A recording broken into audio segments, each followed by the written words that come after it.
બસ આ જ ભાગવતજીની યાત્રામાં લીલા શ્રવણ કરીએ એની પહેલાં આપ લોકોને એક પ્રશ્ન બીજો પૂછું કે શ્રીમદ ભાગવતજી અને શ્રી મહાપ્રભુજીના બેઠકજીને કંઈ સંબંધ ખરો કોઈ પંડિતનો? હાજી, બરાબર, એકદમ બરાબર છે, એકદમ ખૂબ સરસ, રાજી થયો આપના ઉત્તરથી.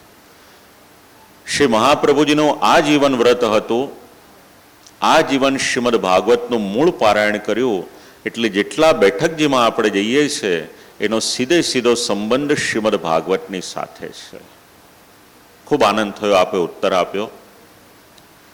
શ્રી મહાપ્રભુજી કાયમ શ્રીમદ ભાગવતનો પાઠ કરતા હતા અને એટલા જ માટે શ્રી મહાપ્રભુજીના જ્યેષ્ઠલાલ શ્રી ગોપીનાથજી પ્રભુચરણ અને શ્રી ગુસાઈજી પ્રભુચરણ પણ શ્રીમદ ભાગવતનો પાઠ કરતા.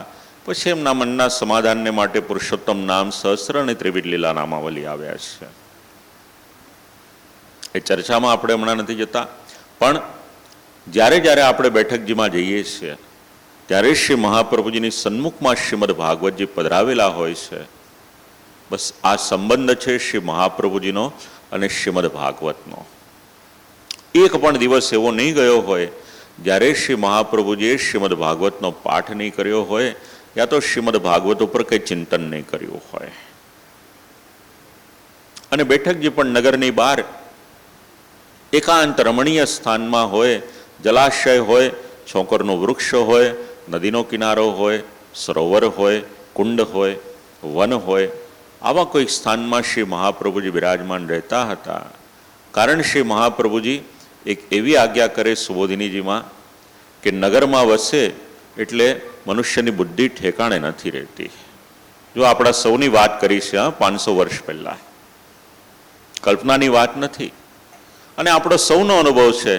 ગ્રામ્ય જીવનની સાથે જ્યારે આપણે શહેરનું જીવન વિચાર કરીએ છીએ તો ઘણા બધા પ્રપંચમાં આપણે સૌ અટવાયેલા રહીએ છીએ. ગ્રામ્ય સંસ્કૃતિમાં અને ગ્રામ્ય જીવનમાં કમ્પેરેટિવલી થોડી મનની શાંતિ એ વધારે રહેલી છે. માટે શ્રી મહાપ્રભુજી નગરની બહાર બિરાજમાન રહેતા હતા. પારાયણ કરે, પાઠ કરે અને એમાં શ્રી મહાપ્રભુજીએ શ્રીમદ ભાગવતમાં 3 ભાષાનું નિરૂપણ કર્યું. એક નહીં, 3 પ્રકારની પદ્ધતિ શ્રીમદ ભાગવતમાં શ્રી મહાપ્રભુજીને અનુભવાઈ. ભાષા એટલે એક વ્યક્તિ બીજી વ્યક્તિની સાથે કોમ્યુનિકેટ કરી શકે, એનું નામ ભાષા. શ્રી મહાપ્રભુજીએ 3 ભાષા અનુભવી શ્રીમદ ભાગવતમાં. એમાંથી એક ભાષાનું નામ છે સમાધિ ભાષા. એટલે સમાધિમાં જે શ્લોકોના દર્શન થયા એનું નામ સમાધિ ભાષા છે. બીજું છે મતાંતર ભાષા. મતાંતર ભાષા એટલે શું? આપણે વાત કરતા હોઈએ, વાત કરતાં કરતાં આપણે કહીએ કે અમુક વ્યક્તિએ આમ વાત કરી હતી, બસ ત્યાં શ્રી સુખદેવજી મહારાજ પણ એમ કહે છે કે આ બીજાનું કહેલું હું કહું છું, એનું નામ મતાંતર ભાષા અથવા પરમત ભાષા છે. અને ત્રીજી ભાષા છે એનું નામ છે લૌકિક ભાષા. જ્યાં આગળ અલગ અલગ પ્રકારનું લૌકિક રીતથી વર્ણન કરવામાં આવે છે. ઘણા બધા વનના નિરૂપણ છે. આ બધું જે વર્ણન કરવામાં આવ્યું આને શ્રી મહાપ્રભુજી લૌકિક ભાષા કહે છે. હવે એક પ્રશ્ન પાછો પૂછો, આપ લોકો જવાબ આપો ને એટલે પૂછવાનું મન થાય મને. શ્રીમદ ભાગવત કોઈકે લખેલું કે એની જાતે પ્રકટ થયેલું છે? વ્યાસજીને? બરાબર, એકદમ બરાબર છે. સ્વાતિબેન બધા તૈયાર તો છે. તમે તો કહેતા હતા મને ગભરાવી નાખેલો. મને કહે શાસ્ત્રીજી બહુ અઘરું બોલશો તો સમજશે નહીં. આ તો બધા સમજે છે બધું. સમાધિ ભાષા વ્યાસસ્ય. ઘણી વખત વૈષ્ણવના મનમાં એવું હોય છે કે શ્રી વેદવ્યાસજીએ શ્રીમદ ભાગવત લખ્યું, વેદવ્યાસજી બોલતા ગયા અને ગણેશજી લખતા ગયા. એ તો મહાભારતનો પ્રસંગ, ભાગવતનો નહીં. મહાભારતમાં શ્રી વેદવ્યાસજી બોલે અને ગણેશજી લખે. 3 વર્ષ લાગ્યા હતા લખતા. પણ શ્રીમદ ભાગવત તો સમાધિ ભાષા છે. પહેલા સ્કંદમાં નિરૂપણ આવે છે 7મા અધ્યાયમાં. શ્રી વેદવ્યાસજીએ સમાધિમાં દર્શન કર્યા. શ્રી વેદવ્યાસજીએ શ્રીમદ ભાગવતનો પ્રકાશ કર્યો, પ્રસિદ્ધ કર્યું છે. અને આમ પણ વિશ્વમાં જે પણ કંઈક દેખાય છે એ તો શ્રી વેદવ્યાસજીની વાણી સ્વરૂપ છે. વ્યાસોચ્છિષ્ટમ જગત સર્વમ. અનુકૂળતા હશે તો આપણે 4થા અધ્યાયમાં વિચારીશું શ્રી વેદવ્યાસજી માટે. પણ મહામુનિકૃતે એટલે શ્રી વેદવ્યાસજીએ રચના કરી સમાધિમાં દર્શન કર્યા. મહામુનિકૃત વેદવ્યાસકૃત ઇતિ અર્થઃ. સમાધિમાં દર્શન કર્યા એટલું જ નહીં, સમાધિમાં ને સમાધિમાં એને અનુભવ્યું પણ છે. તત્પશ્ચાત શ્રીમદ ભાગવત સમાધિમાં અનુભવ્યું તો ખરું, પણ એને ભૂતલ પર પધરાવવું કઈ રીતે? એટલે શ્રી વેદવ્યાસજી પધાર્યા છે અને શ્રી સુખદેવજી, આ બંને કોણ છે? શ્રી મહાપ્રભુજી પરિચય આપે છે. ભગવાન વિષ્ણુએ અવતાર લીધો છે શ્રી વેદવ્યાસજી તરીકે, અને શ્રી મહાદેવજી પધાર્યા છે શ્રી સુખદેવજીના સ્વરૂપે. અને આ શ્રીમદ ભાગવતની પ્રવૃત્તિ થઈ છે. 10 લીલાઓનું નિરૂપણ છે, ભગવાનનું નિરૂપણ છે, ભગવાનની લીલાઓનું નિરૂપણ છે, અને ભગવાનની લીલાઓની સાથે સાથે ભગવાનના ભક્તોનું નિરૂપણ પણ શ્રીમદ ભાગવતમાં કરવામાં આવ્યું છે. હવે ખૂબ મહત્વનો અહીંયાનો જે પ્રસંગ છે આપણો, એનું અનુસંધાન શ્રી મહાપ્રભુજીએ જણાવ્યું છે કે શ્રીમદ ભાગવતનું આયોજન ક્યારે કરવું અને કઈ રીતે કરવું. તો શ્રી મહાપ્રભુજી જે આજ્ઞા કરે અને ગ્રંથ આપણને જે સમજાવે છે, ભાગવત પ્રસંગો ન યથા કથંચિત યત્ર કુત્રચિત કર્તવ્ય કિંતુ મહાંતશ્ચિત બહવાહ શુદ્ધાસ્તીર્થ નિરતાહ પ્રાર્થયેયુસ્તદેવ પ્રસંગ કર્તવ્ય ઇતિ. આને સમજવાને માટે આપણી ભાષામાં પહેલા વિચાર કરીએ. ભોજન કરવાનો આનંદ ક્યારે આવે? ભૂખ લાગી તો આવે ને. જો આપણને ભૂખ ન હોય તો ભલે ને ગમે એટલા પાત્ર આપણી સામે ભરીને મૂકેલા હોય, પણ આપણને ભોજનનો આનંદ નહીં આવે. બસ એવું જ અહીંયા છે. ભાગવતનો પ્રસંગ ક્યારે કરવાનો? જ્યારે કોઈના શુદ્ધ મનમાં વિચાર આવે, તીર્થાશ્રય કરેલો હોય એમના મનમાં વિચાર આવે કે અમારે ભાગવતનું આયોજન કરવું છે, મનમાં જિજ્ઞાસા હોય, ભગવત પ્રસન્નતાની સાથે સાથે વૈષ્ણવો પણ આ રીતે કંઈક જાણી શકે, આવો કંઈક ભાવ મનમાં હોય, અને આ રીતે શ્રીમદ ભાગવતનું આયોજન કરવામાં આવે તો શ્રી મહાપ્રભુજી પ્રસન્ન થાય છે. આપણે જે આ 5 દિવસ કરીશું ને, આપણું મન તો પ્રસન્ન થશે, આપણા ઠાકોરજી પ્રસન્ન થશે, પણ આમાં શ્રી મહાપ્રભુજીની વાણીનું નિરૂપણ આવે એટલે શ્રી મહાપ્રભુજી આપણા સૌની પર પ્રસન્ન થશે. જય જયકાર કરીએ પ્રેમથી. શ્રી વલ્લભાધીશ કી. હવે આ ભાગવત કેવું છે? તચ્ચ રસાત્મકાહ. શ્રીમદ ભાગવતનો પરિચય મળે છે. ભાગવત એ ફળ કેવું છે? રસરૂપ ફળ છે. અને આ રસરૂપ ફળ એક શિખર હોય, શિખર ઉપરથી જલ નીચે પડતું હોય ઝરણા સ્વરૂપે, બસ એવી જ રીતે સર્વ ઇન્દ્રિયોની સાથે સંબંધ રાખે છે શ્રીમદ ભાગવત. અને શ્રીમદ ભાગવત ઉત્પન્ન કરે છે લૌકિક જળ નહીં, પણ પ્રેમ રસને ઉત્પન્ન કરનાર આ ભાગવત છે. ભાગવત શ્રવણ કરો, પ્રેમ રસને અનુભવજો. ભાગવત શ્રવણ કરો, પ્રભુમાં પ્રેમ કરજો. ભાગવત શ્રવણ કરો, પ્રભુના જે ભક્તો છે, જે સેવકો છે, જે ભગવદ ભક્તો છે, ભગવદીઓ છે, એમની સાથે પ્રેમ કરજો. કારણ કે પ્રેમ રસરૂપી ઝરણું આ શ્રીમદ ભાગવત સતત ઝરણું વહેતું હોય છે, અને એમાં જે પ્રેમ રસ હોય એ પ્રેમ રસનું જ્યારે આપણે પાન કરીએ છીએ ત્યારે આપણું મન પણ પ્રસન્ન થાય છે. પ્રેમ રસમાં સારી રીતે મળેલું ભાગવત ભક્તિ રસથી મથન થઈ અને મુખમાંથી નીકળે બસ આ ભક્તિ રસ, પ્રેમ રસ, એને આપણે અનુભવવાનો. આપણે હવે નિમંત્રણ આપીએ, કથા રસપાન કરવાને માટે અમારે ત્યાં આવજો, પધારજો. મૂળ આપણને શ્રીમદ ભાગવતમાંથી મળે છે. પીબત ભાગવતમ રસમાલયમ. કેવું છે આ ભાગવત? એનું પાન કરવાનું છે. પીબતીત્યુપદેશ સ્વાધ્યાયો અધ્યેતવ્ય ઇતિવત. કઈ રીતે ભાગવત શ્રવણ કરવાનું? જે રીતે આપણે સ્વાધ્યાય કરીએ, જે રીતે અધ્યયન કરીએ, જે પ્રમાણે આ વૈષ્ણવબેનો અહીંયા લખી રહ્યા છે શ્રીમદ ભાગવતમાંથી, જે લખવા જેવું લાગે તે રેકોર્ડ થઈ રહ્યું છે. ભવિષ્યમાં કોઈકને શ્રવણ કરવું હોય શ્રવણ કરી શકે. બસ આ સ્વાધ્યાય અધ્યયન એ પ્રમાણે એનું પાન કરવાનું. પાન કરવાના અલગ અલગ પ્રકાર હોય. કેટલાક શ્રોતાઓ બહુ દયાળુ હોય, એક કાનથી સાંભળે ને બીજા કાનથી બહાર કાઢી દે. ઊભા થાય એટલે આમ કપડાં ખંખેરે ને એટલે વિચાર કરે કે આ કથા આપણને સ્પર્શી ન જાય, લાવો અહીંયા ખંખેરીને જઈએ. કારણ કે શાસ્ત્રીજી પાછી બીજે જવાનું હોય તો એમને કથા કરવા માટે કામ લાગશે ને, એટલે એમની વસ્તુ આપણે એમને આપીને જઈએ. પણ જેટલું બને ને 5 દિવસમાં લઈને જજો અહીંયાથી. એક શબ્દમાં એટલું સામર્થ્ય છે ભાગવતમાં કે શ્રોતા શ્રવણ કરે એનું જીવન બદલી નાખે. જો એક શબ્દમાં એટલું સામર્થ્ય હોય તો વિચાર કરો કે 5 દિવસ શ્રવણ કરીને આ રસ આપણે આપણા હૃદયમાં પધરાવીશું તો ભગવાન આપણી પર કેટલો અનુગ્રહ કરશે. સામર્થ્ય છે, ભગવાનની વાણી છે.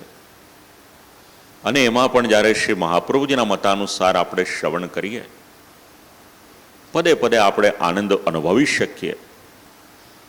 બહિસ્થિત ઇન્દ્રિય દ્વારા અંતઃપ્રવેશનમ પાનમ. બહાર રહેલો પદાર્થ છે, કાન દ્વારા આપણે શ્રવણ કરીએ, શ્રવણ કરીને હૃદયમાં પ્રવેશ કરાવીએ, એનું નામ પાન છે. અને પીવું હોય તો પ્રવાહી દ્રવ્ય જોઈએ, ખાવાનું હોત તો ઘન પદાર્થ જોઈએ, પણ પ્રવાહી દ્રવ્ય છે એનું પાન કરીએ. પ્રેમ રસ પણ અનુભવાય, આપણું હૃદય પણ દ્રવિત થાય તો સમજવું ઠાકોરજીની સન્મુખમાં હોઈએ અને આપણી વાણી, આપણું હૃદય, આપણા ભાવ ગદગદ થઈ જાય તો સમજવું કે શ્રવણ કરેલું શ્રીમદ ભાગવત શ્રી મહાપ્રભુજીની કૃપાથી હૃદય આરૂઢ થયું છે. બસ અર્થનો બોધ થવો જોઈએ. કેવળ શબ્દ શ્રવણ કરીએ એમ નહીં, અર્થનો બોધ આપણને સમજાય, કહેવા શું માંગે છે એ આપણને સમજાય, એ પ્રમાણે પાન કરવાનું. અને એટલા જ માટે ખૂબ સુંદર શ્રી મહાપ્રભુજીને તો એક આગે આપણે વિચાર કરીએ. તસ્માન્ન ભગવત કથા રસા દધિકો રસાહા કશ્યદસ્તિ. ખૂબ સુંદર શ્રી મહાપ્રભુજી આપણને જણાવે છે. યાદ રાખવા જેવું વાક્ય છે શ્રી મહાપ્રભુજીનું કે વિશ્વમાં ભગવત કથા રસથી અધિક રસ આ વિશ્વમાં બીજે ક્યાંય નથી. અને એ રસને અનુભવવો હોય, 84 વૈષ્ણવોની વાર્તામાં દિનકરદાસ શેઠ નામના વૈષ્ણવ હતા. બસ એમનો જે પ્રમાણે અનુરાગ હતો એ આપણે સમજવાનું. આ કથાનું રસપાન કરવા અમારા સ્નેહી શ્રી મહેશભાઈ તન્ના આજે ખાસ બોરીવલીથી અહીંયા આવ્યા છે. વિચાર કરો શેને માટે?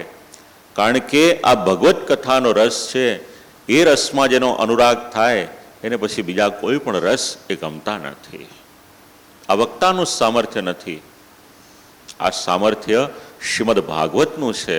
કારણ કે શ્રીમદ ભાગવતમાં તો એક એક અક્ષરમાં રસ રહેલો છે. એ રસ આપણે અનુભવવાનો અને એ રસપાન કરવાનું. હવે પ્રશ્ન એક થાય કે કથામાં તો આટલો બધો રસ છે, એ રસનો આવિર્ભાવ ક્યારે થઈ શકે? તો યથા અધિકારમ અત્ર હિ રસાવિર્ભાવ. રસનો આવિર્ભાવ ક્યારે થાય? જે પ્રમાણેના શ્રોતા હોય, એ શ્રોતાનો જે પ્રમાણેનો અધિકાર હોય એ પ્રમાણે એ રસનો આવિર્ભાવ થાય, એટલે રસને અનુભવી શકે. અને રસનો આવિર્ભાવ કરવો હોય તો એક વાક્ય યાદ રાખવાનું 3 કલાકને માટે આપણું ચિત્ત પૂર્ણ રીતે ભગવાનની કથામાં રાખવાનું.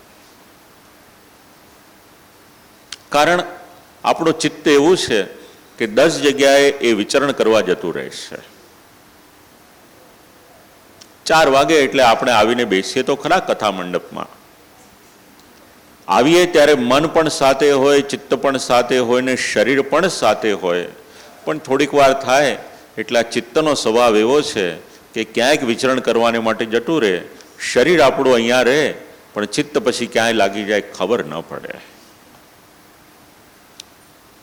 કથામાં આવો 5 દિવસને માટે, બીજી કોઈ ભેટ લાવો કે ન લાવો, પણ એટલી ભેટ લઈને આવવાની કે આપણું ચિત્ત જ્યારે આપણે કથામાં આવીએ ત્યારે આપણું ચિત્ત કથામાં પરોવાઈ જાય. બસ જેમ જેમ ચિત્ત પરોવાય એમ એમ આપણો અધિકાર જેમ જેમ વધતો જશે, જેટલો જેનો અધિકાર એ પ્રમાણે એ રસની અનુભૂતિ થશે. ગોકર્ણનો પ્રસંગ આપ લોકો જાણો છો. કથા કરી હતી ધુંધુકારીને માટે, આખું જ ગામ શ્રવણ કરવાને માટે આવ્યું હતું. પણ મુક્ત તો કેવળ એક ધુંધુકારી થાય છે, બાકીના બધા કોઈ જઈ નથી શકતા. પછી ફરીથી કથા શ્રવણ કરાવે છે, ત્યાર પછી એમને દિવ્યલોકમાં ગતિ થાય છે. માટે શક્ય હોય 3 કલાકને માટે મન અહીંયા આગળ રાખવાનું, ચિત્ત અહીંયા રાખવાનું આપણા લાભને માટે છે. અને એટલા માટે શક્ય હોય બધાની પાસે સ્માર્ટફોન છે, કથામાં આવો એટલે જરા એને સાયલેન્ટ કરી દેવાનું, એને કહી દેવાનું ભાઈ હમણાં 3 કલાક તારું બોલવાનું બંધ, હમણાં કથા શ્રવણ કરવી છે.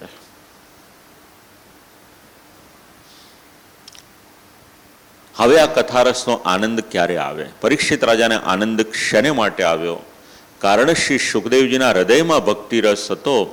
વક્તા જે પ્રમાણેના ભાવથી કથા કરે એ પ્રમાણેના શ્રોતાઓને અનુભવ થાય છે. વક્તાના ભાવનું ખૂબ મહાત્મ્ય છે. શ્રીમદ ભાગવતની કથા શ્રવણ કરવી હોય, આપણે ત્યાં 16 ગ્રંથમાં એક ગ્રંથ છે, એનું નામ છે જલભેદ.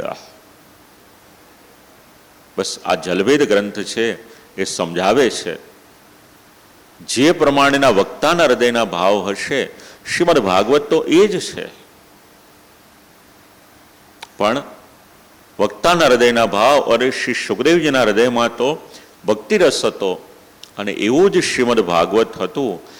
એટલા માટે જ્યારે શ્રી સુખદેવજી મહારાજ કથા કરતા ત્યારે ભક્તિરસને કારણે રાજા પરીક્ષિત એ ભક્તિરસને અનુભવતા હતા. અંતરથી જ્યારે વક્તા બોલે, એના ભાવ જ્યારે ભળેલા હોય ત્યારે શ્રવણ કરનારને પણ શ્રવણ કરવામાં આનંદ પણ આવે. ત્યારે શ્રીમદ ભાગવત આનંદપ્રદ થાય, શાંતિપ્રદ થાય, કલ્યાણપ્રદ થાય અને ભાવ પોષક થાય છે. શ્રી સુખદેવજી મહારાજ ભક્તિરસના પ્રદાતા છે. એમની વાણી દ્વારા પાન કરવાનું છે. આવું શ્રીમદ ભાગવત. અને રસની વાત કરીએ, ભગવાનનો પરિચય જ્યારે શાસ્ત્ર આપે છે, 4 અક્ષરમાં ભગવાનનો પરિચય આપ્યો. ભગવાન કેવા? તો કયો રસો વૈસહા, એ ભગવાન રસ સ્વરૂપ છે. અને રસ સ્વરૂપનો આનંદ આપે લેવાનો છે. સેવા કથા રસમોહો નિતરામ પીબત્વમ. આપણા જીવનમાં 2 રસ શ્રી મહાપ્રભુજી સમજાવે છે, 2 રસ પદ્મપુરાણ સમજાવે છે. એક રસનું નામ છે સેવા રસ અને બીજા રસનું નામ છે કથારસ. ષોડશમાં આવી જ આજ્ઞા કરી, સેવાયામ વા કથાયામ વા યસ્યા શક્તિર દૃઢા ભવેત યાવત જીવમ તસ્ય નાશો ન ક્વાપીતિ મતિર્મમ. જો વૈષ્ણવ થયા છીએ, જો આ માર્ગમાં આવ્યા છીએ, સંપ્રદાયમાં આવ્યા છીએ, વૈદિક પરંપરામાં હોઈએ તો પણ ઉપયોગી છે, પુષ્ટિ માર્ગમાં હોઈએ તો પણ ઉપયોગી છે. એક રસ છે એનું નામ છે સેવા રસ અને બીજો રસ છે એનું નામ છે કથારસ. 2 શબ્દ યાદ કરાવો, આપ લોકો જાણો જ છો. એક છે અવસર અને બીજો છે અનવસર. અવસર એટલે જ્યારે આપણે ઠાકોરજીની સન્મુખમાં હોઈએ છીએ એનું નામ અવસર છે આપણા જીવનનો.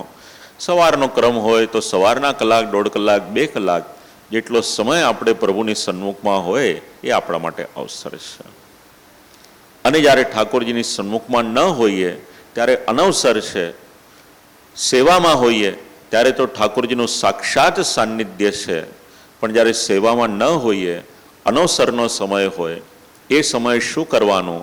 તો ત્યારે ભગવાનની કથા છે એમાં મન લગાવવાનું. બસ આ આજ્ઞા શ્રી મહાપ્રભુજી આપણને જણાવે છે. બસ આ રીતે ભગવાનની કથા શ્રવણ કરીએ આપણે. ભગવદ વાચકૈ પદેર વાક્યૈશ્ચ ભગવતી શક્તિ તાત્પર્ય નિર્ધાર શ્રવણમ. હવે ભગવાનની કથા શ્રવણ કરે એનો એક લાભ મેં કહ્યો આપ લોકોને. બીજા લાભ સાંભળવા છે, આપ લોકોને સાંભળવા છે. જો 5 દિવસને માટે એક વાક્ય કહું આપને, કંઈ લાભ જોઈતો હોય ને તો ભગવાનનો જય જયકાર કરવો પડશે. તો પ્રેમથી એકવાર જય જયકાર કરો. 6 જેટલા લાભ ભગવાનની કથા શ્રવણ કરવાના છે. એકવાર જય જયકાર કરીએ. શ્રી ગોવર્ધનનાથ કી.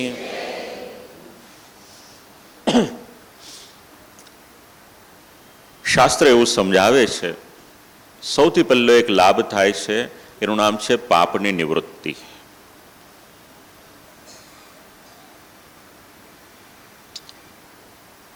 જ્યારે આપણે ભગવાનની દશવિધ લીલા અને 2 બીજી લીલા 12 લીલા આપણે શ્રવણ કરીએ છીએ, શૃણ્વતામ સ્વકથામ કૃષ્ણ પુણ્ય શ્રવણ કીર્તના હૃદયંતસ્થો હ્યભદ્રાણી વિધુનોતિ સુરત સતામ. આ એક કપડું પહેર્યું છે આપણે આપણી ભાષામાં વાત કરીએ, આ એક કપડું પહેર્યું, ગરમી લાગે, એક દિવસ કપડું પહેરીએ, સુતરાઉ કપડું હોય એટલે બીજે દિવસે આપણે એને ધોવામાં નાખીએ. કપડું ધોઈએ એટલે કપડું સ્વચ્છ થાય અને અપરસમાં હોય તો શુદ્ધ થાય. 2 શબ્દ અલગ અલગ છે, હા, સ્વચ્છ અને શુદ્ધ. હવે મેલું કપડું હોય એને તો આપણે ધોઈએ તો સ્વચ્છ થઈ જાય, પણ આપણા હૃદયમાં મેલ રહેલો હોય એને ધોવાને માટેની કોઈ લોન્ડ્રી ખરી વિશ્વમાં? તો એ ક્યાં ધોવાનું? શ્રીમદ ભાગવત સમજાવે છે આપણને. ભગવત કથા શ્રવણ કરીએ એટલે એનો લાભ શું થાય? એક લાભ એ છે કે હૃદયમાં રહેલા પાપ ધોવાય છે.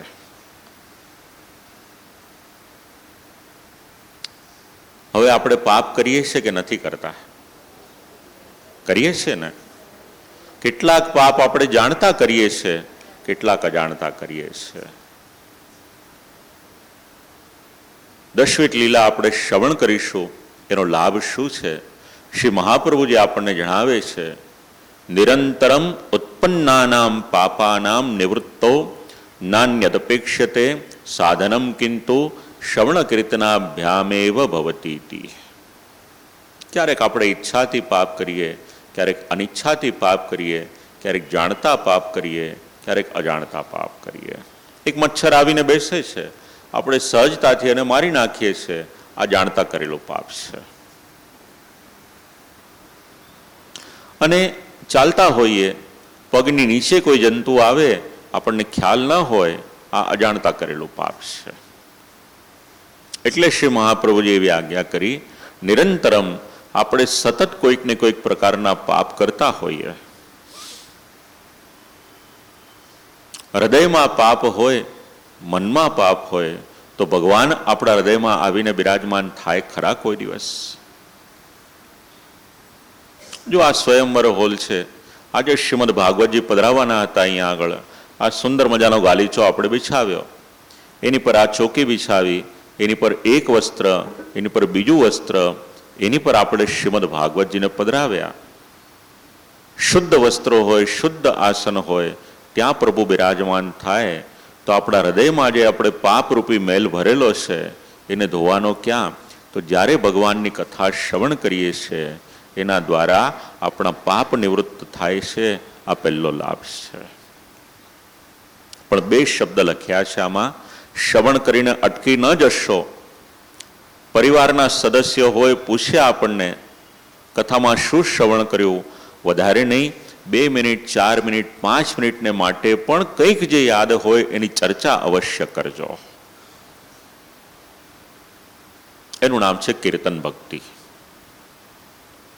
સાંભળેલું હોય, શ્રવણ કરેલું હોય, આપણા ઘરે ભલે નાનું બાળક હોય એને આપણે આપણી ભાષામાં સમજાવો કે જો બેટા ભગવાનની કથા શ્રવણ કરીએ તો આ લાભ થાય છે, એને એની ભાષામાં સમજાવો તો એ આપણી કીર્તન ભક્તિ થશે. માટે શ્રવણ અને કીર્તન આ બંને પુણ્ય રૂપ છે, અને જ્યાં આગળ પુણ્ય આવે છે એટલે પાપનો વિદાય થાય છે. ખૂબ સુંદર એના માટે દ્રષ્ટાંત આપ્યું છે.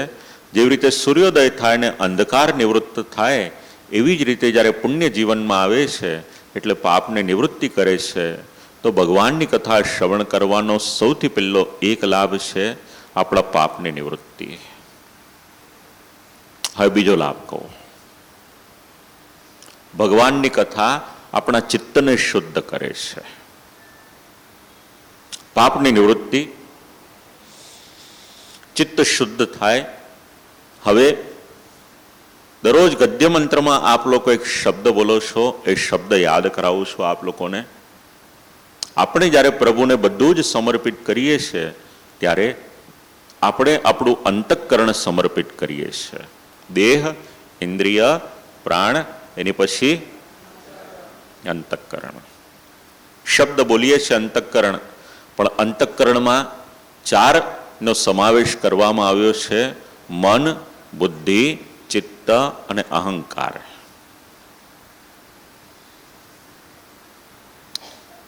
પ્રભુની સન્મુખ આપણે શું શું સમર્પિત કરીએ છીએ ને એની પર ક્યારેક વિચાર કરવા જેવો છે. મન સમર્પિત કરીએ તો મનમાં ક્યારે પણ ખોટો વિચાર ના આવે. બુદ્ધિ સમર્પિત કરીએ તો બુદ્ધિ ધર્મના માર્ગે ચાલે. ચિત્ત સમર્પિત કરીએ તો ચિત્ત કાયમ પ્રભુમાં જોડાયેલું રહે. જેવી રીતે એક દિવ્યમણી હોય, પારસમણી હોય, એને સ્પર્શ કરવામાં આવે તો આ લોઢું હોય એ પણ સુવર્ણ બની જાય. બસ એ જ રીતે ભગવાનની કથામાં સામર્થ્ય છે કે મનુષ્યના ચિત્તને ભગવાનની કથા શુદ્ધ કરે છે. કેટલા લાભ થયા? કેટલા લાભ સાંભળ્યા ભાઈ ભગવાનની કથાના? 2. હવે ત્રીજો લાભ. પાપની નિવૃત્તિ થઈ, ચિત્ત શુદ્ધ થયું, એટલે ત્રીજો લાભ સમજાવ્યો. એનું નામ છે પવિત્રતાની પ્રાપ્તિ. ભગવાને આપણને સૌને મનુષ્ય દેહ આપ્યો, ખૂબ જ દુર્લભ છે. શ્રીમદ ભાગવતમાં ઘણા બધા શ્લોકો છે જે આપણા દેહને ખૂબ જ મહત્વ આપે છે. બસ ભગવાનની કથા શ્રવણ કરે એ મનુષ્ય પવિત્રતાને પ્રાપ્ત કરે છે. આ ત્રીજો લાભ છે. ચોથો લાભ. ભગવાનની કથા શ્રવણ કરે, ચોથો લાભ સૌને ખ્યાલ છે, મુક્તિની પ્રાપ્તિ થાય છે. શ્રીમદ ભાગવતાન મુક્તિ સપ્તાહે વાચનમ કુરુ. આ તો સૂર્યનારાયણનું વચન છે. શ્રીમદ ભાગવત શ્રવણ કરવામાં આવે, વાંચન કરવામાં આવે, કીર્તન કરવામાં આવે, બોલવામાં આવે, એના દ્વારા મુક્તિની પ્રાપ્તિ થાય છે. માટે શ્રીમદ ભાગવત મુક્તિ પ્રાપ્ત કરવાને માટેનું એક માધ્યમ પણ છે. અવતીર્ણ કૃષ્ણો યાવત ભૂમંડલે સ્થિતસ્તાવદ રૂપેણેવ સર્વાન મોચિતવાન. યાદ રાખવા જેવો સિદ્ધાંત છે. જ્યારે પ્રભુ ભૂતલ પર બિરાજમાન હોય ત્યારના સમયનું નામ છે અવતાર કાલ. અને પ્રભુ જ્યારે આસુરવ્યામો લીલા કરી ભૂતલ પરથી પધારે છે ત્યારનો સમય હોય છે, એનું નામ છે અનવતાર કાલ. હવે અવતાર કાલમાં ગોપીજનોથી લઈને જેટલા પણ સેવકો હતા એ સૌનો ઉદ્ધાર ભગવાને સ્વયં કર્યો છે. અનવતાર કાલ છે તો આપણા સૌનો ઉદ્ધાર કઈ રીતે થાય એના માટે આ શ્રીમદ ભાગવત છે. જેમ આપણે ત્યાં શ્રી ઠાકોરજીની સ્વરૂપ સેવા કરીએ, ચિત્રજી સ્વરૂપ બિરાજમાન હોય કે જે પણ સ્વરૂપે બિરાજમાન હોય પણ આપણે સેવા કરીએ છીએ, એવી જ રીતે શ્રીમદ ભાગવત પણ વાર્તા પ્રસંગમાં એવું મળે છે કે કોઈક સેવકોને શ્રી મહાપ્રભુજીએ શ્રીમદ ભાગવત પણ સેવામાં પધરાવી આપ્યા છે. તો અવતાર કાલમાં સ્વરૂપ દ્વારા ઉદ્ધાર છે જીવનો. તદનંતરમ ભાગવતમેવ મોચકમ નત્તન્ય ઉપાયઃ. ખૂબ ભારપૂર્વક શ્રી મહાપ્રભુજી જણાવે છે કે જ્યારે અનવતાર કાલ છે ત્યારે જીવને મુક્તિ કરનાર યદિ કોઈક છે તો શ્રીમદ ભાગવત છે, એની સિવાય બીજું કોઈ નથી. ભારપૂર્વક શ્રી મહાપ્રભુજી આ વચન જણાવે છે. એટલે કોઈ એવું માનતું હોય કે શ્રીમદ ભાગવત મુક્તિને માટે નથી, તો એક વખત શ્રી મહાપ્રભુજી વિરચિત સાહિત્ય છે ઊંડાણપૂર્વક વાંચવું જોઈએ. સ્પષ્ટ શબ્દોમાં શ્રી મહાપ્રભુજી એવી રીતે આજ્ઞા કરે છે, ગ્રંથ પ્રવૃત્તિ સર્વમુક્તએ, જીવ માત્રને મુક્ત કરવાને માટે શ્રીમદ ભાગવતની રચના કરવામાં આવી છે. ખૂબ સ્પષ્ટ શબ્દોમાં શ્રી મહાપ્રભુજી આજ્ઞા કરી છે. હવે બધાને ગમે એવી એક વાત કરું, શ્રીમદ ભાગવત શ્રવણ કરીએ કે વાંચીએ તો લાભ શું થાય? બે શબ્દ શ્રી મહાપ્રભુજી લખ્યા છે, ધન પ્રાપ્તિ કલ્યાણમ ચ. બોલો, પૈસો મળે તો ગમે કે ના ગમે? ગમે ને? તો ભાગવત શ્રવણ કરવાથી ધન મળે છે. હવે ધનનો અર્થ શું કરશો એ મને જણાવો. હાજી, ભક્તિરૂપી ધન. ચાલો, એક જવાબ આવ્યો, ભક્તિરૂપી ધન. ઠાકોરજી, બરાબર છે. બંને જવાબ બરાબર છે. ચતુશ્લોકી ગ્રંથ ધર્મ, અર્થ, કામ અને મોક્ષ આપણને જણાવે છે. વૈષ્ણવના જીવનનો અર્થ શું એ આપણને જણાવવામાં આવ્યું છે. આપણું ધન એટલે શું? ધન ધોવત, જે કીર્તનનો પણ સંદર્ભ લેશો તો પણ ખ્યાલ આવી જશે આપણને. આપણે માટે લૌકિક ધન જરૂરી છે, કારણ કે જીવનનો નિર્વાહ કરવાનો હોય, ધન વગર થતું નથી. આયોજન પણ ધન વગર ન થાય. ધન જરૂરી છે, પણ ઉચ્ચ કક્ષાનું ધન પ્રાપ્ત કરવાનું, એટલે પ્રભુ સ્વરૂપે સંપત્તિ આપણને પ્રાપ્ત થાય, એ આપણા જીવનનો મુખ્ય ધ્યેય છે. બસ ધન પ્રાપ્તિ. કથા શ્રવણ કરો, પ્રભુ સ્વરૂપી ધન પણ મળશે, અને ભગવાન સ્વરૂપી ધન જ્યારે જીવનમાં આવે છે ત્યારે બીજો શબ્દ લખ્યો છે કલ્યાણમ ચ, એટલે આ દશવિધ લીલા આપણા સૌનું કલ્યાણ પણ કરશે. આ શ્રદ્ધા રાખીને શ્રવણ કરજો. પાંચમો લાભ, કથા શ્રવણનો પાંચમો લાભ છે, એનું નામ છે ભક્તિની પ્રાપ્તિ. ભાગવત શ્રવણ કરીએ, ભાગવત ભગવાનની કથા જ્યારે આપણે શ્રવણ કરીએ છીએ, અતશ્વત માત્રા દેવ તત્તો ભક્તિર્ભવતી. જે ક્ષણેથી શ્રીમદ ભાગવત શ્રવણ કરવાની શરૂઆત કરી, કોઈક 4 વાગે આવ્યું હોય, કોઈ 4:15, કોઈક 4:30, કોઈક 5 વાગે, તો કોઈ કદાચ કેવળ વ્યવહાર સાચવવા 6:45 વાગે આવે ને, તો એ શ્રીમદ નહીં, આપ લોકો તો ખાનદાન છો, વહેલા આવી જાઓ છો. આ તો કહું છું ભાઈ.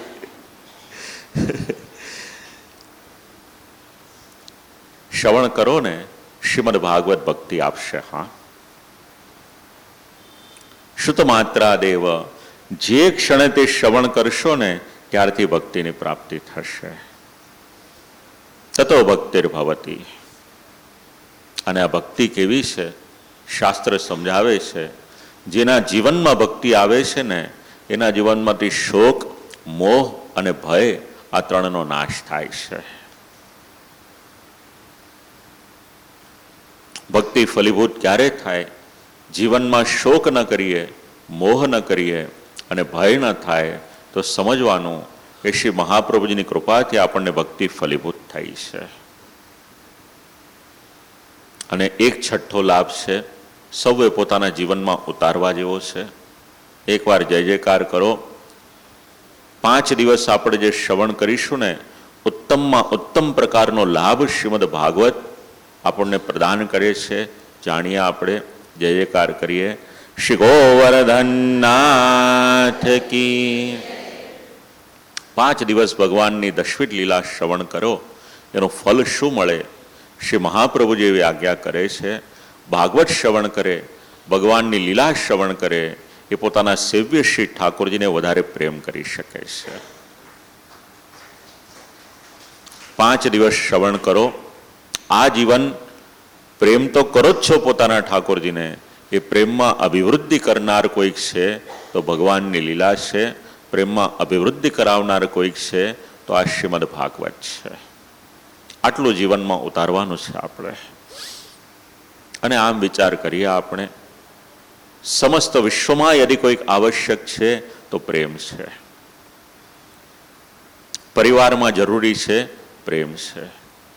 પતિ પત્નીનો સંબંધ હોય, પિતા પુત્રનો સંબંધ હોય, મા દીકરાનો સંબંધ હોય, ભાઈ ભાઈનો સંબંધ હોય, ભાઈ બહેનનો સંબંધ હોય, કુટુંબનો કોઈ પણ સંબંધ હોય, એમાં પ્રેમ જરૂરી છે.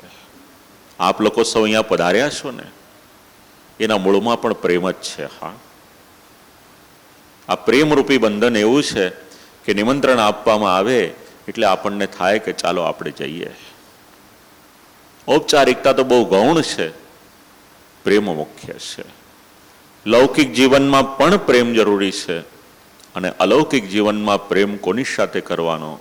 શ્રી રૂક્મિણીજી સમજાવે છે, પ્રેમ કરવો હોય તો પ્રભુની સાથે કરો. ગોપીજનો સમજાવે છે, પ્રેમ કરવો હોય તો પ્રભુની સાથે કરો.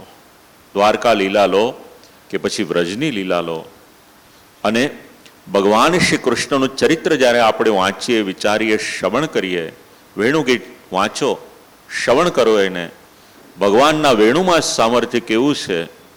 જળ અને ચેતન બધા પ્રેમ કરતા થઈ જાય પ્રભુમાં, કારણ કે ભગવાન શ્રી કૃષ્ણ મૂર્તિમંત પ્રેમનું સ્વરૂપ છે. બસ દશવિધ લીલા આપણને શીખવાડે છે. પ્રભુમાં પ્રેમ કરવો હોય, શ્રીમદ ભાગવત આપણને ઉપર લઈ જશે. અને શ્રી મહાપ્રભુજીના વચન યાદ રાખીએ, પ્રેમણાન્યત સાધનમ લોકે નાસ્તિ મુખ્યમ પરમ મહત. આ વિશ્વમાં પ્રેમ જેવું ઉત્તમ સાધન એ બીજું કોઈ નથી. અને પ્રેમ એક શબ્દ એવો છે, જેટલો આપણે વહેંચીશું એટલો વધીને આવશે આપણી પાસે. અપવાદ બાદ કરવાનો. પાંડવોએ પ્રેમ વહેંચ્યો તો સમાજનો પ્રેમ એમને મળ્યો, અને દુર્યોધને ઈર્ષ્યા વહેંચી તો સમાજ તરફથી એને એ જ પ્રાપ્ત થયો હતો. ભૌતિક જીવનમાં પણ પ્રેમ ઉપયોગી છે, અને પ્રભુમાં પ્રેમ કરીએ, એક એક પગથિયું આપણે ઉપર ચડતા જવાનું. જે પ્રમાણે 84 ને 252 વૈષ્ણવે પ્રભુમાં પ્રેમ કર્યો, બસ એમનો અંશ પણ આપણને પ્રાપ્ત થઈ જાય તો એ કલિયુગમાં આપણો તો બેડો પાર થઈ જશે. શ્રી ભાગવતમેવાત્ર પરમ તસ્ય હિ સાધનમ. પ્રભુમાં પ્રેમ કરવો છે તો પ્રેમ ઉત્પન્ન કરનારું સાધન યદિ કોઈ છે તો આ શ્રીમદ ભાગવત છે. આ ભાવ રાખી ભગવાનની દશવિધ લીલા છે એને આપણે શ્રવણ કરવાની છે. શ્રવણના 3 અંગ છે. અધિકારમ અભિપ્રાયમ જ્ઞાત્વા ભક્ત મુખે નહીં સકૃત શ્રવણ માત્રેણ કૃષ્ણે પ્રેમ ભવેત ધ્રુવમ. પ્રેમ ક્યારે થાય? વિધિ વિધાનપૂર્વક, અંગપૂર્વક જ્યારે શ્રવણ કરવામાં આવે છે ત્યારે એ પ્રેમ થઈ શકે. શ્રીમદ ભાગવતના શ્રવણના 3 અંગ શ્રી મહાપ્રભુજી સમજાવે છે. એક, શ્રીમદ ભાગવતના તાત્પર્યનું જ્ઞાન હોવું જરૂરી છે, એટલે કહેવા શું માંગે છે એ જાણવું જરૂરી છે. અને આવું જ્યારે શ્રવણ કરીએ ત્યારે શ્રીમદ ભાગવત શ્રવણ કરો. એક અંગ સમજાવ્યું છે સત્પુરુષોનો સંગ. જીવનમાં રાખજો, અપનાવવા જેવું છે. 11મા સ્કંદમાં તો સ્વયં ભગવાન શ્રીમુખે આજ્ઞા કરે છે, અલગ અલગ સાધનો અપનાવો, પણ એમાં સત્સંગ સમાન કોઈ સાધન નથી. એક પ્રસંગ કહું, આપ લોકોને યાદ આવ્યો મને. પ્રભુના એક સેવક હતા, જગન્નાથપુરીમાં રહેતા હતા, અને ઠાકોરજીના બીજા સેવક હતા, દ્વારિકામાં રહેતા હતા. દ્વારિકામાં રહેતા હતા વૈષ્ણવ, એમના મનમાં થયું કે હું જગન્નાથપુરી જવું. અને જગન્નાથપુરીમાં રહેતા હતા, એમના મનમાં એવું થયું કે હું દ્વારિકા જઈને દર્શન કરી આવું. બંને ભગવદીય છે. આપણા દેશમાં 4 ખૂણામાં, 4 દિશામાં 4 નાથ બિરાજે છે. પૂર્વમાં શ્રી જગન્નાથજી છે, પશ્ચિમમાં શ્રી દ્વારિકાનાથજી છે, દક્ષિણમાં શ્રીરંગનાથજી બિરાજમાન છે, અને ઉત્તર ભાગમાં શ્રી બદ્રીનાથજી બિરાજમાન છે. પણ 4 ધામની યાત્રા કરો પણ જ્યાં સુધી મધ્યમાં શ્રી ગોવર્ધનનાથજી બિરાજમાન છે ત્યાંની યાત્રા ન કરીએ ત્યાં સુધી ચારે ધામની યાત્રા કરી હોય એ અધૂરી છે. બંને વૈષ્ણવે વિચાર કર્યો કે લાવો અમે દર્શન કરવા નીકળીએ. ગરમીની ઋતુ હતી, એ સમયે પગપાળા નીકળ્યા હતા ઘણા દિવસની યાત્રા કરવાને માટે. અસહ્ય ગરમી લાગી અને બંનેનું ગળું શોષાવા લાગ્યું. વિચાર કરવા લાગ્યા, ક્યાંકથી જલપાન કરવા મળે તો મારા પ્રાણ ટકી શકે. વટે માર્ગોને પૂછ્યું કે ભાઈ અહીંયા ક્યાંક જલાશય ખરું?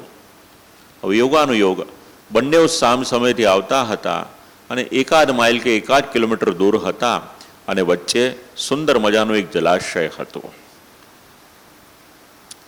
તરસ એટલી બધી લાગી હતી બંનેને કે જલ ન મળે તો પ્રાણ જાય. અસહ્ય તરસ લાગી હતી. આમ કરતા કરતા બંને આવે છે. એક વાવ હતી, એ વાવના કાંઠા પર આવીને ઊભા રહે છે અને બંને ભગવદીય એકબીજાને સામે જુએ છે. અને બંને ભગવદી એકબીજાને સામે મળ્યા.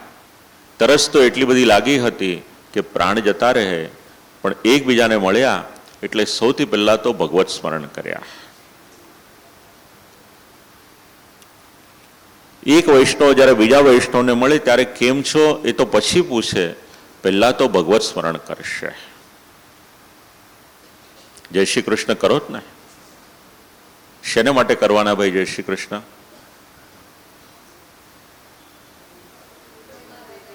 બરાબર છે. જે વૈષ્ણવ મળે છે એમના હૃદયમાં પણ ઠાકોરજી બિરાજમાન છે, એટલા માટે જય શ્રી કૃષ્ણ કરવાના.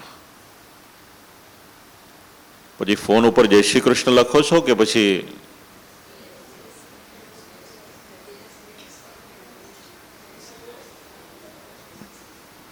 જો ભાઈ ટૂંકું લખતા હો તો લખશો નહીં. આજ પછી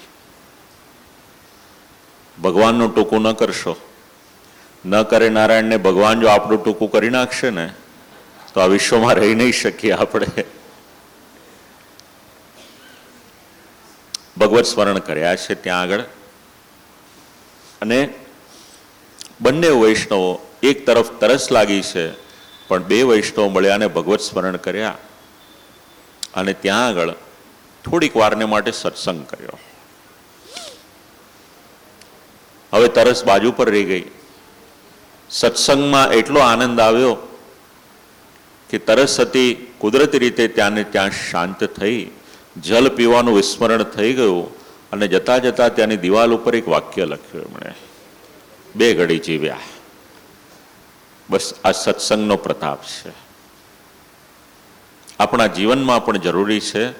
અને શ્રીમદ ભાગવત શ્રવણ કરવાને માટેનું એક અંગ, એનું નામ સત્સંગ. અને સત્સંગને કારણે જ આપ સૌ અહીંયા પધાર્યા છો. જો પોષણ ન હોય ને તો આવવાનું મન ન થાય.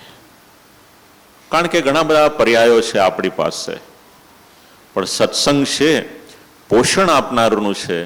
માટે આપણને મન થાય કે ચાલો આવી રીતે આયોજન થયું છે, દશવિધ લીલા શ્રવણ કરવાનું સૌભાગ્ય પ્રાપ્ત થયું છે, તો આપણે જઈએ.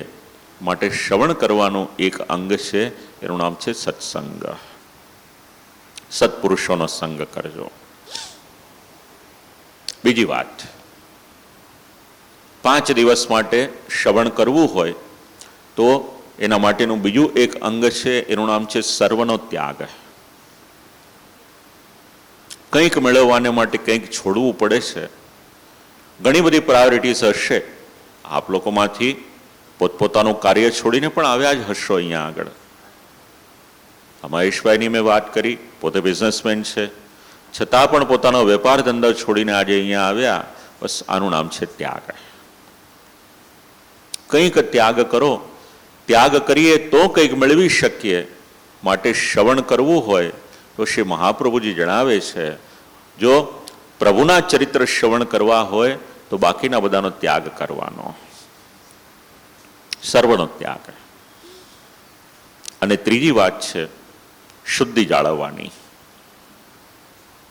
કથામાં જઈએ, સત્સંગમાં જઈએ, જે પ્રમાણે સેવામાં શુદ્ધિ જાળવીએ એ પ્રમાણે આપણે શુદ્ધિ પ્રભુના જે આ ચરિત્ર શ્રવણ કરીએ એમાં પણ જાળવવાની છે. કદાચ અવસર મળશે તો આગળ આપણે વિચાર કરીશું, કારણ કે શુદ્ધિનો સીધે સીધો સંબંધ અપરસની સાથે છે. પવિત્રતાનો વિચાર કરવાનો, આવું જ્યારે કરવામાં આવે છે ત્યારે શ્રીમદ ભાગવત આપણને ફલીભૂત થાય છે. હવે પ્રશ્ન એક થાય કે શ્રીમદ ભાગવતમાં જ શ્રવણ કરવાનું કે શ્રીમદ ભાગવતનું શ્રવણ કરવાનું, શ્રીમદ ભાગવતનું આટલું બધું મહત્વ શેને માટે છે? સૌને કામ લાગે એવી વાત. જો આપણે 5 દિવસને માટે એકત્ર થયા છીએ, વિષયો તો ઘણા બધા છે, તો દશવિત લીલા કેમ રાખીએ આપણે? કારણ શું છે એનું? 5ને બદલે 7 દિવસ પણ રાખી શકત. 5 દિવસનું આયોજન કરીએ તો 7 દિવસ ભારે ન પડત, આપણને 2 દિવસ વધારી શકત. મને તો પૂછ્યું હતું બેને કેટલા દિવસ રાખીએ, મેં કીધું 5 દિવસ રાખો બેન. તો ભાગવતનું મહાત્મ્ય શું? તો શ્રી મહાપ્રભુ જેવી આજ્ઞા કરે, સર્વ શાસ્ત્રાર્થ નિર્ધારહા, ઘણા બધા ગ્રંથો વાંચો, વિચારો, પણ જ્યાં સુધી ભાગવત વાંચવામાં ન આવે ત્યાં સુધી બાકીના ગ્રંથોનો અર્થઘટન પણ પૂર્ણ રીતે સમજાતું નથી. કંઈ ન વાંચ્યું હોય તો પણ ભાગવત વાંચો, અને બધું જ વાંચી લીધું હોય તો પણ ભાગવત વાંચો. એટલે કોઈ પણ સંજોગોમાં શ્રીમદ ભાગવત વાંચવું એ જરૂરી છે. સર્વ શાસ્ત્રાર્થ નિર્ધારહા સામાન્ય નોક્તોપી ન સમ્યક અવગમ્યતે, આ શ્રી મહાપ્રભુજીની આજ્ઞા છે. પણ શ્રવણ કરી અને અટકી ન જશો. શ્રવણની સાથે સાથે થોડુંક મનન કરજો. ગાય હોય, ઘાસ ચરવા જાય, ઘાસ ચરતા તો ચરી લે છે, પછી શાંતિથી બેસી એને વાગોળે છે. જો આ ભાગવતનો આનંદ લેવો હોય ને, થોડુંક વાગોળજો. મંદિરમાં દર્શન કરીએ આપણે, પછી બહાર ઓટલા પર બેસી અને 1 મિનિટ કે 2 મિનિટને માટે જે દર્શન કર્યા હોય એનું સ્મરણ કરીએ છીએ આપણે. હવે કરો છો કે નહીં એ જરા વિચારજો, પણ પહેલા તો કરતા હતા આવું. બસ એવી જ રીતે ભાગવતનું છે. 5 મિનિટને માટે, 10 મિનિટને માટે પણ થોડુંક મનન એનું અવશ્ય કરજો. હવે મહાત્મ્ય શું છે? અહીંયા જે પ્રસંગ ચાલી રહ્યો છે, શ્રીમદ ભાગવતનું મહાત્મ્ય એવું સમજાવે છે, જ્યાં આગળ ભગવાનની કથા થાય ત્યાં સાક્ષાત ભગવાન શ્રવણ કરવાને માટે પધારે છે. ભલે આપણને દેખાતા ન હોય, અહીંયા કદાચ આપણી આંખમાં એ સામર્થ્ય ન હોય, આપણી પાસે દિવ્ય દ્રષ્ટિ ન હોય, પણ અત્યારે આ સ્વયંવર હોલમાં પણ સાક્ષાત ભગવાન બિરાજમાન છે.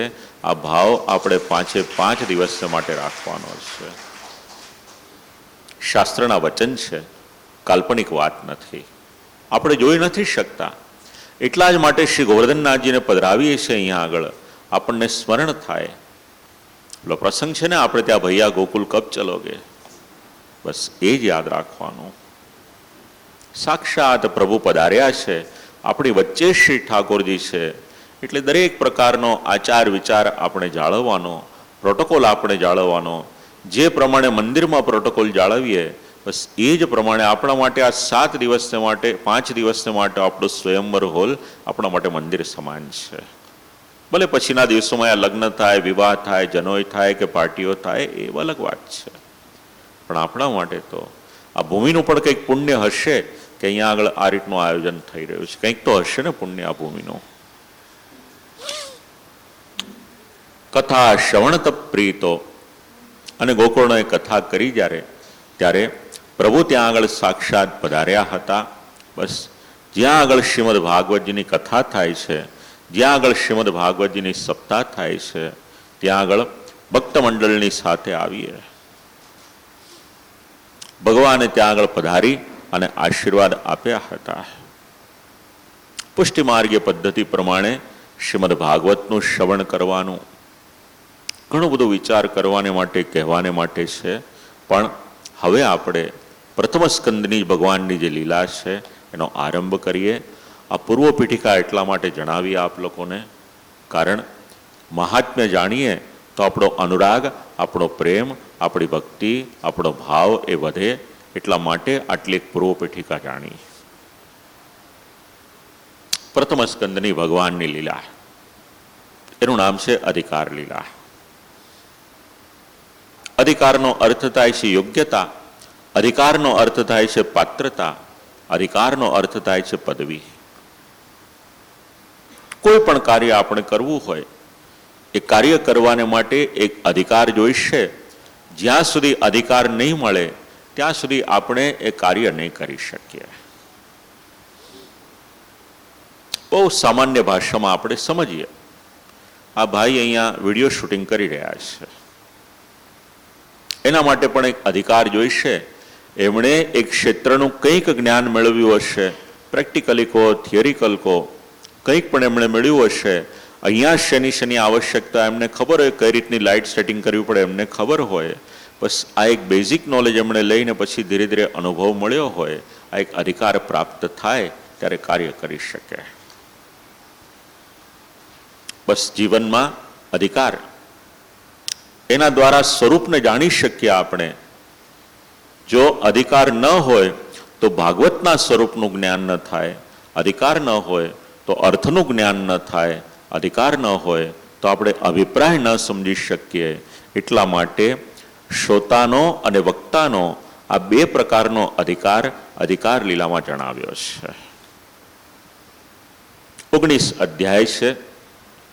આગળ કહ્યું એ પ્રમાણે શ્રી ગોવર્ધનનાથજીનો જમણો ચરણકમલ છે, શ્રી ચરણકમલ, અને 3 પ્રકારના પ્રકરણ પ્રથમ સ્કંદમાં જણાવવામાં આવ્યા છે.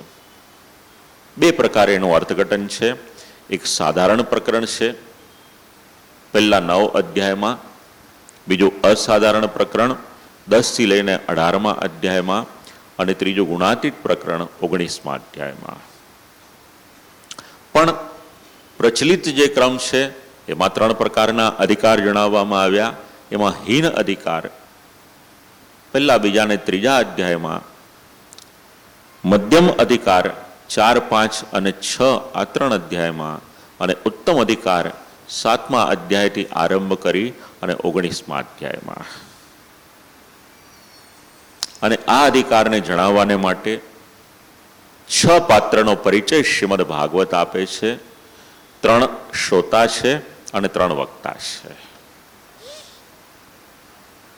અને 3 શ્રોતા અને 3 વક્તા એમાં એમની યોગ્યતા કઈ છે, એમનો અધિકાર કઈ રીતનો છે, વક્તાનો અધિકાર કઈ રીતનો છે. સામાન્ય ભાષામાં આપણે સમજીએ તો પક્ષી હોય, ચકલી હોય, આકાશમાં અમુક લેવલ સુધી ઉડી શકે. કાગડો હોય, કોયલ હોય, પોપટ હોય, મોર હોય, બધા પક્ષીઓ પોતપોતાના ગજા પ્રમાણે ઉડી શકે. પણ ગરુડ હોય, સમડી હોય, આ બધા પક્ષીઓ છે આકાશમાં ખૂબ ઉપર સુધી જઈ શકે છે. એમ જેવો જેનો અધિકાર હોય એ પ્રમાણે ઉડી શકે. બસ એવી જ રીતે પોતપોતાની બુદ્ધિ, સામર્થ્ય, ભક્તિ, સમજણ એ પ્રમાણે શ્રીમદ ભાગવતના વક્તા અને શ્રોતા નિરૂપણ કરે છે, શ્રવણ કરે છે, એને સમજે છે. સામાન્ય અધિકાર એવો જણાવવામાં આવ્યો, જેમની પાસેથી ભાગવત શ્રવણ કરવું હોય, વિરક્તો વૈષ્ણવો વિપ્રો વેદ શાસ્ત્ર વિશુદ્ધિકૃત. એ વક્તા કેવા હોવા જોઈએ? એટલે કહ્યું એ વિરક્ત હોવા જોઈએ, વૈષ્ણવ હોવા જોઈએ, સપ્રમાણ કથા કરે એવા હોવા જોઈએ, નિષ્પૃહ હોવા જોઈએ. આવા ઘણા બધા છે. કારણ કે વક્તાની વાણી, કથા કથન અને વાણી એને તો અતૂટ સંબંધ છે. ભાગવતની આ દિવ્ય છે વ્યાસપીઠ, એની પર બેસી અને વાણીનો કેવળ વિલાસ ન કરાય. એ વાણી અર્થપૂર્ણ હોવી જોઈએ. વક્તાને માટે સર્વપ્રથમ શ્રોતા યદિ કોઈક છે તો શ્રી ઠાકોરજી છે. એટલા જ માટે આપણે શરૂઆતમાં આપણા સેવ્ય શ્રી ઠાકોરજીના શ્રીચરણ કમલોમાં પ્રણામ કરી કથાનો આરંભ એટલા માટે કર્યો, કારણ કે આ 5 દિવસ માટે પણ આપણા સૌ પ્રથમ શ્રોતા યદિ કોઈક છે તો આપણા ઠાકોરજી છે. અહીંયા પણ શ્રી ગોવર્ધનનાથજી બિરાજે છે, શ્રીમદ ભાગવતજી બિરાજમાન છે, આપણા પ્રથમ શ્રોતા છે. અને એટલા જ માટે એની વાણી વિલાસપૂર્ણ ન હોય પણ વિવેકપૂર્ણ વાણી દ્વારા શ્રીમદ ભાગવતનું નિરૂપણ કરવામાં આવે છે. ખૂબ સમજાવે છે વાણીને માટે તો શ્રીમદ ભાગવત. કોમ્યુનિકેશન સ્કિલ ક્યાંકથી શીખવી હોય તો શ્રીમદ ભાગવત શીખવાડે છે. કેવી વાણીનો ઉચ્ચાર કરવો જોઈએ, કઈ વાણીનું ગાન કરવું જોઈએ. સંકીર્તિમાનો ભગવાન અનંતઃ શ્રુતાનુભાવો વ્યસનમ હિ પુંસામ પ્રવિશ્ય ચિત્તમ વિદનોત્ય શેષમ. શ્રીમદ ભાગવતમાં વાણી કેવી હોવી જોઈએ? તો જેમાં ભગવાનની લીલા હોય, ભગવાનના ગુણો હોય, ભગવાનના નામ હોય, ભગવાનનું ચરિત્ર હોય, આવી વાણી ઉત્તમ છે. આ બધું ન હોય પછી ભલે ગમે એટલા અલંકારવાળી વાણી હોય, પણ જો એમાં ભગવાનના ચરિત્ર ન હોય તો શ્રીમદ ભાગવતની દ્રષ્ટિએ એ વાણીની કોઈ કિંમત નથી. વાણીની સફળતા ત્યારે જ છે જ્યારે એ ભગવાનના ગુણાનુવાદ કરે છે. ભગવાનના ગુણોનું નિરૂપણ કરવામાં આવે, ભગવાનના યશનું ગાન કરવામાં આવે, એ વાણી શ્રીમદ ભાગવતમાં ગ્રાહ્ય છે. એટલે વક્તાનો અધિકાર વિચારવામાં આવે તો પુષ્ટિમાર્ગની દ્રષ્ટિએ વક્તાનો અધિકાર કયો છે? વક્તાધિકારી સર્વજ્ઞ સંપ્રદાયન સન્મુખાત શુદ્ધ ભાગવતો ભક્તો યવિરક્તસ્તથાદિમાહ. 4 લક્ષણ બતાવ્યા છે. પુષ્ટિમાર્ગીય વક્તામાં આ 4 લક્ષણ હોય તો ઉત્તમ. એમાં શ્રીમદ ભાગવતનો ઉપદેશ કરવાને માટે એ વક્તાની પાસે અધિકાર જોઈએ. અધિકાર ન હોય તેનાથી ઉપદેશ ન કરાય. બીજો, એની પાસે જ્ઞાન હોવું જોઈએ. ત્રીજી વાત, સંપ્રદાયના કોઈક વિદ્વાન હોય, એમની પાસેથી શ્રવણ કરેલું હોય, અધ્યયન કરેલું હોય એવો વક્તા જોઈએ. તો સંપ્રદાયના ગૂઢ ભાવને પોતે સમજી શકે. નહીતર કેવળ અર્થ કહી જાય પણ એને હૃદયારૂઢ એ બધા થયા ન હોય. અને ચોથો, એક મહત્વનો એનું લક્ષણ બતાવ્યો, એનું નામ છે ભગવાનનો ભક્ત હોવો જોઈએ.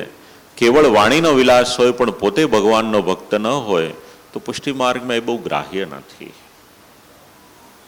માટે આસન ઉપર બેસવાને માટેની યોગ્યતા કઈ હોવી જોઈએ? સંપ્રદાય એવું સમજાવે છે. આ 4 લક્ષણ જેમનામાં હોય એમની પાસેથી શ્રીમદ ભાગવત શ્રવણ કરો. વક્તા અને શ્રોતા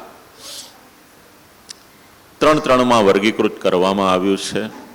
એમાં એકવાર જય જયકાર કરીએ પછી વક્તાના અધિકારમાં 3 વક્તાનો પરિચય આપને કરાવવું અધિકાર લીલામાં. જય જયકાર કરીએ પ્રેમથી. શ્રી ગોવર્ધનનાથ કી